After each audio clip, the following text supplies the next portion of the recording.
एक शिकायत पता है शिक्षकों से भी है, उन्हें भी बच्चों के साथ हो रहे अन्याय और एसएससी में रिफॉर्म्स के लिए तन मन और धन से साथ आना पड़ेगा। जो भी सपोर्ट में नहीं है उन सबसे गुजारिश है कि करोड़ों का टर्नओवर है आप सबका, और बच्चों के लिए आप 5-10 लाख रुपए नहीं लगा सकते उनकी इस लड़ाई में, जिन्होंने आपको भगवान बना दिया। और आपको पता है कि इस लड़ाई में जितना पैसा लाखों में खर्च हुआ है उसका 25% भी सबका मिलाकर नहीं आया। सोचिए, हम मांगते मांगते थक जाते हैं, खुद भी खराब लगता है, सोचते हैं कि लगा दें, चलो लगा दें, लेकिन ये छोटी लड़ाई नहीं है। मैं भी लगा दूंगा, लेकिन कब तक?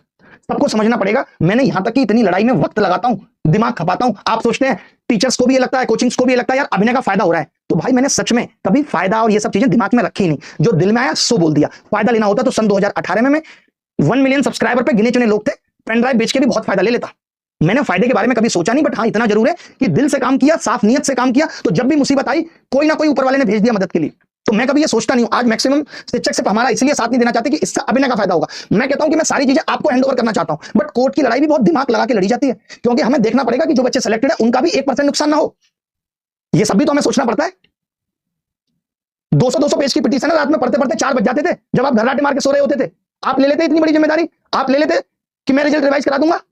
तो सब आपसे भी गुजारिश है कि थोड़ी थोड़ी मदद करिए, जिस तरीके से भी कर सकते हैं सबको करनी पड़ेगी, वरना ये लड़ाई आगे कंटिन्यू कर पाना आसान नहीं है, रिफॉर्म्स करना आसान नहीं है। एसएससी सुप्रीम कोर्ट तक को जवाब ये दे रही है कि कोर्ट की ये हिम्मत कैसे हुई कि वो हमारे सिस्टम में इंटरवीन कर रहा है पेपर बनाने वाले में।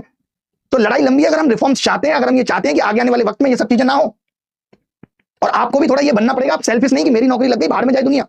जितने भी सिलेक्टेड बच्चे हैं सिर्फ अपनी मेहनत की वजह से नहीं है, यहाँ लक और एसएससी की मेहरबानी दोनों हुई है उन पे, वरना मेहनत में नॉन सेलेक्टेड भी आपसे बहुत पीछे नहीं है। और हमने हमेशा गलत के खिलाफ आवाज उठाई है, और इस बात का भी ध्यान रखते हुए कि किसी और का हित भी सुरक्षित रहे, उसका नुकसान ना हो। बाकी मैंने आप सबसे कहा, गुजारिश की कि अपने अपने शिक्षकों से भी कहो कि थोड़ा थोड़ा फंड सब लोग लगाएंगे तो इस लड़ाई को कंटिन्यू रख पाएंगे। मैंने आपको बताया कि जितना पैसा अभी तक लगाए, मैंने खुद सब कुछ लगाया, उसका 25% भी लोगों की तरफ से नहीं आया। तो उन सबसे भी गुजारिश है, क्योंकि ऐसा नहीं है कि कोई गरीब है, सबको आप लोगों ने भर भर के सम्मान, प्यार और पैसा दिया है, तो उन सबसे भी गुजारिश करो कि वो लोग भी मदद करें। अभी तक हमने सिर्फ लिस्ट इसीलिए नहीं जारी की थी क्योंकि कई शिक्षक तो शर्मिंदा हो जाते, जितनी मदद उन्होंने की है और जितने बड़े हैं वो।